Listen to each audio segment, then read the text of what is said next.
Hello and welcome back to my channel. Today we're having a look at the Psion 7.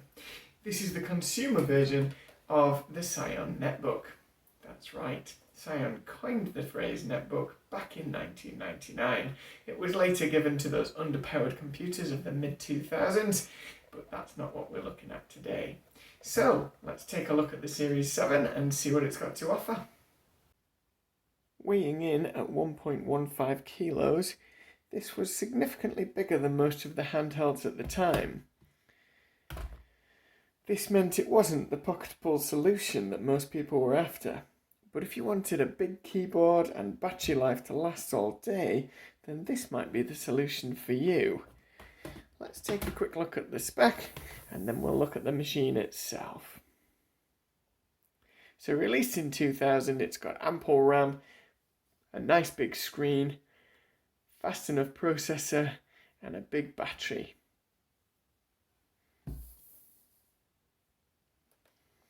On the outside we can see it's got this leather cover, a little bit of badging. At the front we've got the release catch for opening the lid, a record button, a couple of indicator lights. On the side we've got a PC card slot, stylus slot and the power adapter. On the rear there's just the infrared port, there's nothing else there. On the other side, we've got a pull-out drawer for a compact flash card, the battery slot, and a nice rubber cover covering up the RS-232 port, if I can actually get that open. There we are. So it's proprietary connector is that. Underneath, we've got the slot for the backup battery, the output for the speaker, a label from when I got this, and a board that goes onto the docking station. Optional as ever. Opening it up, we can see the large 58 key keyboard. This has got plenty of movement, it's very tactile, it's good size, and actually this is probably the strongest selling point of this device. As we look underneath the screen, there's a door here for the RAM, and on the right hand side there's a door for the ROM. This allows you to alter from a Series 7 to a netbook, and many people did this with their units.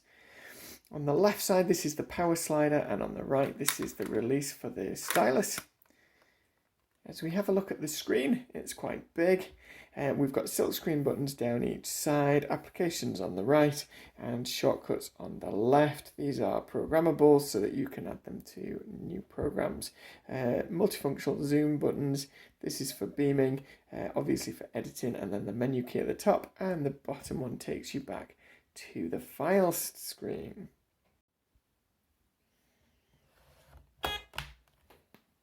So we'll boot this up for the first time. It does take a little while for it to load, even though this has the operating system in ROM. The netbook actually loads it from a compact flash, but we'll look at that in the future when we do a comparison with the netbook.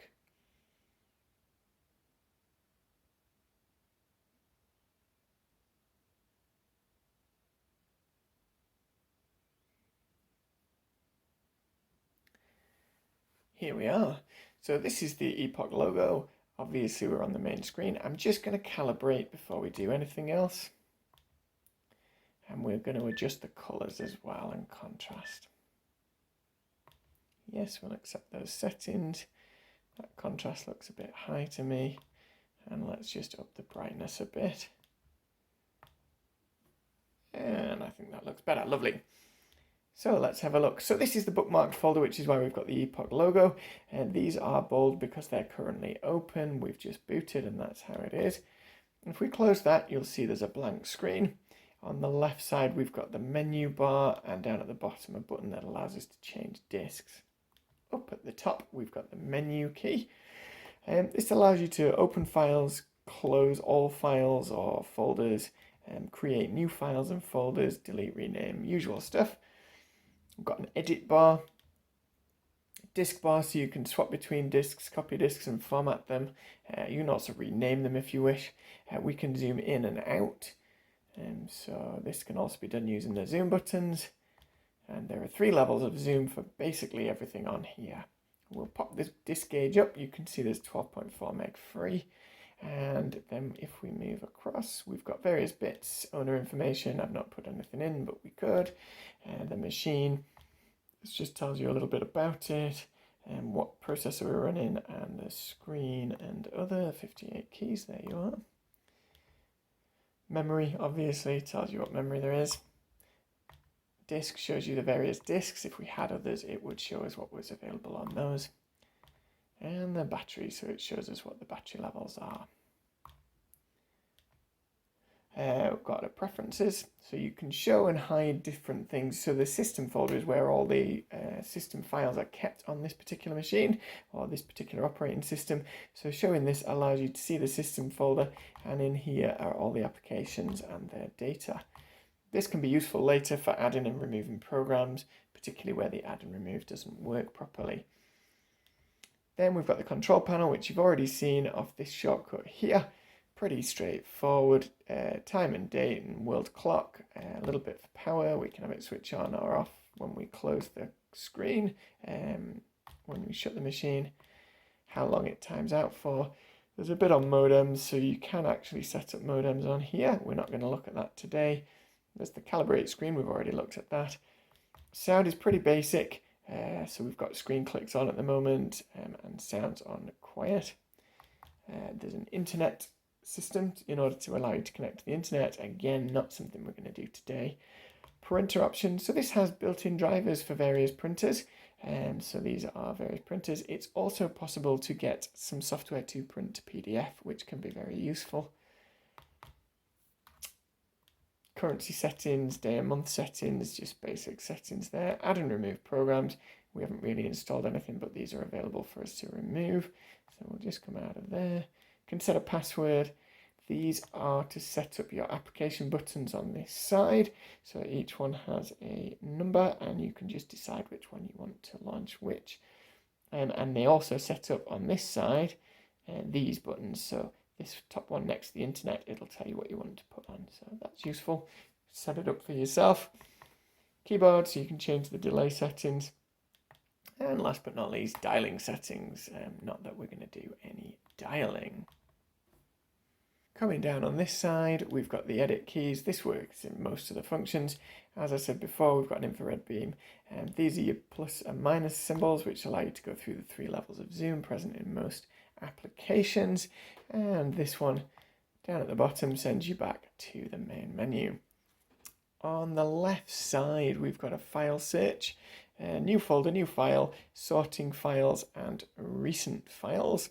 And then up at the top on the silk screen, we've got the internet button, email button. There we are, so you can have email. This does work if you set up a POP3 account. This will work well with the POP3. And then we've got the internet browser. This is Psion's internet browser. There is Opera available, I think Opera 5.1, but don't quote me. So it takes a little while to load. It's not exactly good for browsing the internet these days. But there we are, a little bit of animation going on. When it finishes loading, we'll see it spin the full way around.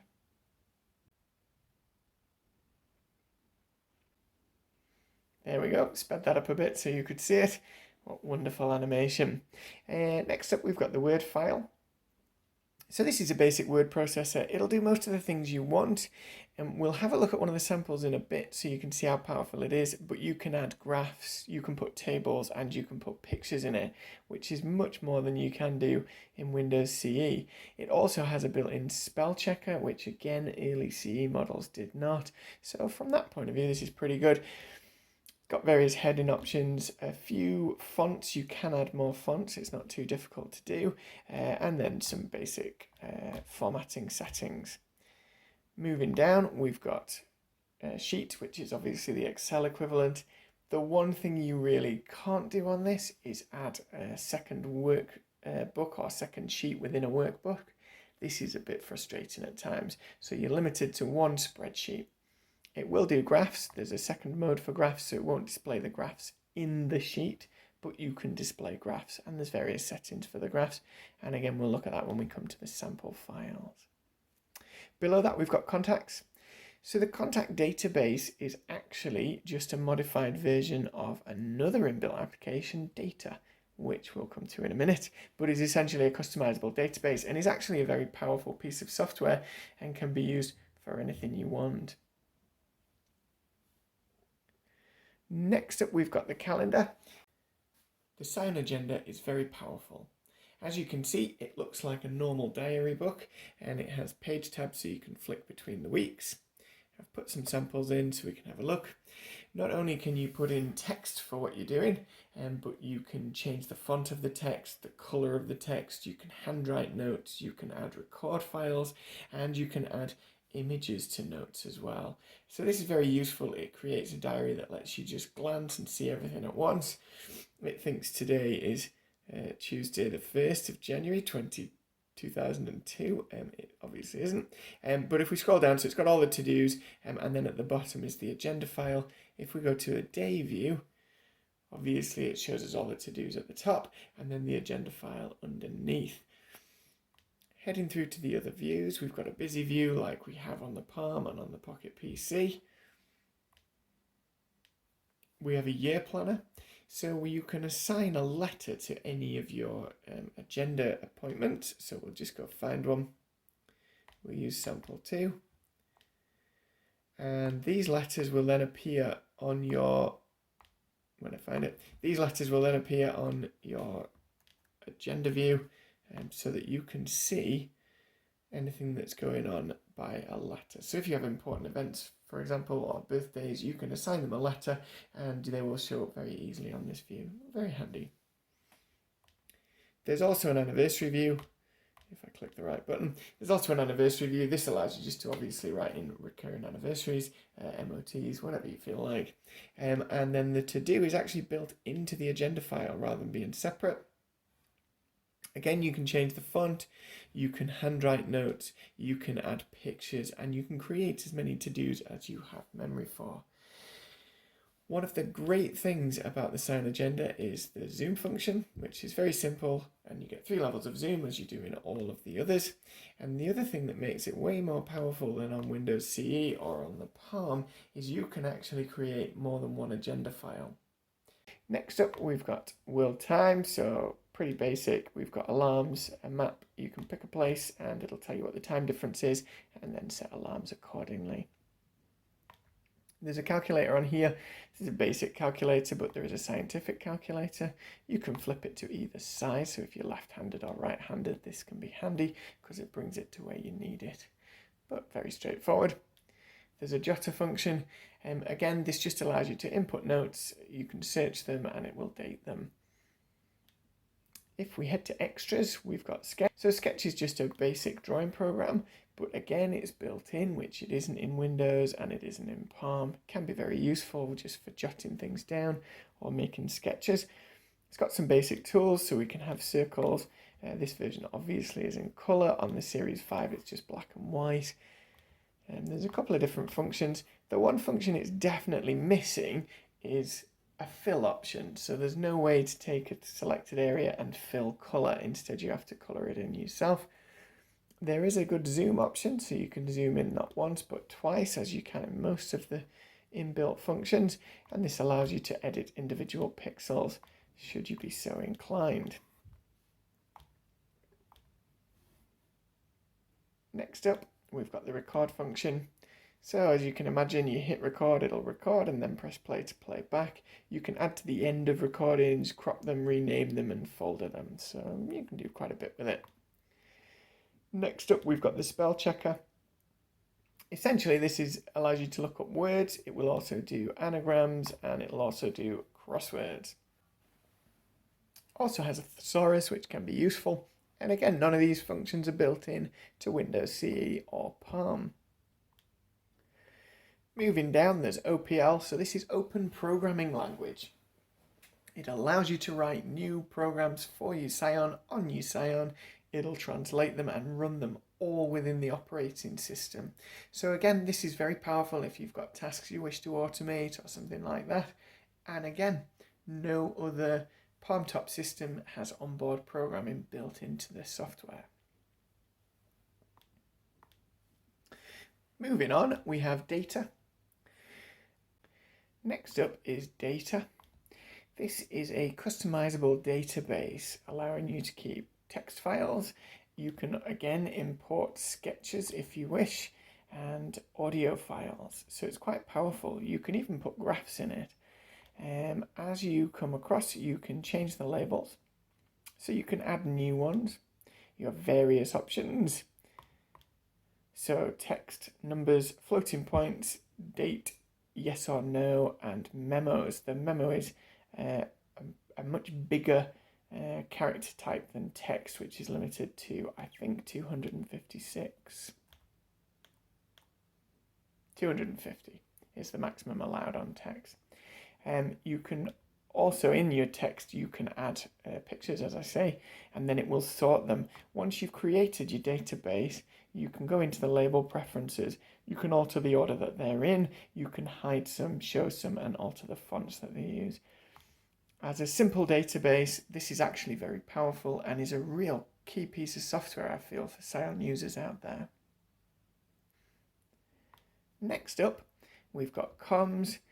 So this is really for communicating with your mobile phone over infrared. Given that we're not living in 2000 anymore, nobody's doing this, so we won't spend any time looking at that, but you can effectively set up dial-in scripts and things like that, so you can receive emails and things over the mobile internet. You could also collect and send SMS messages with some mobile phones. Moving on, we have Bombs, which is the only inbuilt game, but it is built in. Classic Minesweeper clone. So, yeah, nice and straightforward. Oh, got blown up. And that is how that works.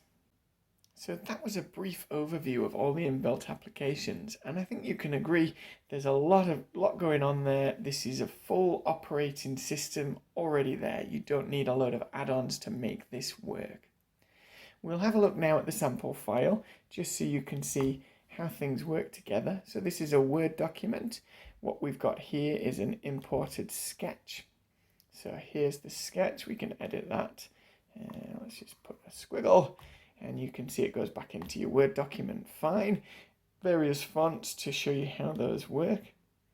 A little bit of an overview. And then here's an imported graph.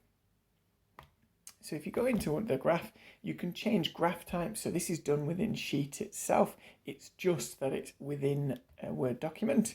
So here's the sheet layout, and if we click done, it'll take us back and leave it as a grid. If we go back in, we can head back to the graph and we can change the type of graph. So if we didn't want a bar graph, we wanted a pie chart, for example, although the data we've chosen doesn't fit well on a pie chart, or you could have a scatter graph. Again, data doesn't fit particularly well, and you can do multiple different types, and then you can always change the colors. So going in, you can change the range name. You can put colors differences. So let's change this one to blue. Blue. Lovely. So you can change those. You can also add legends.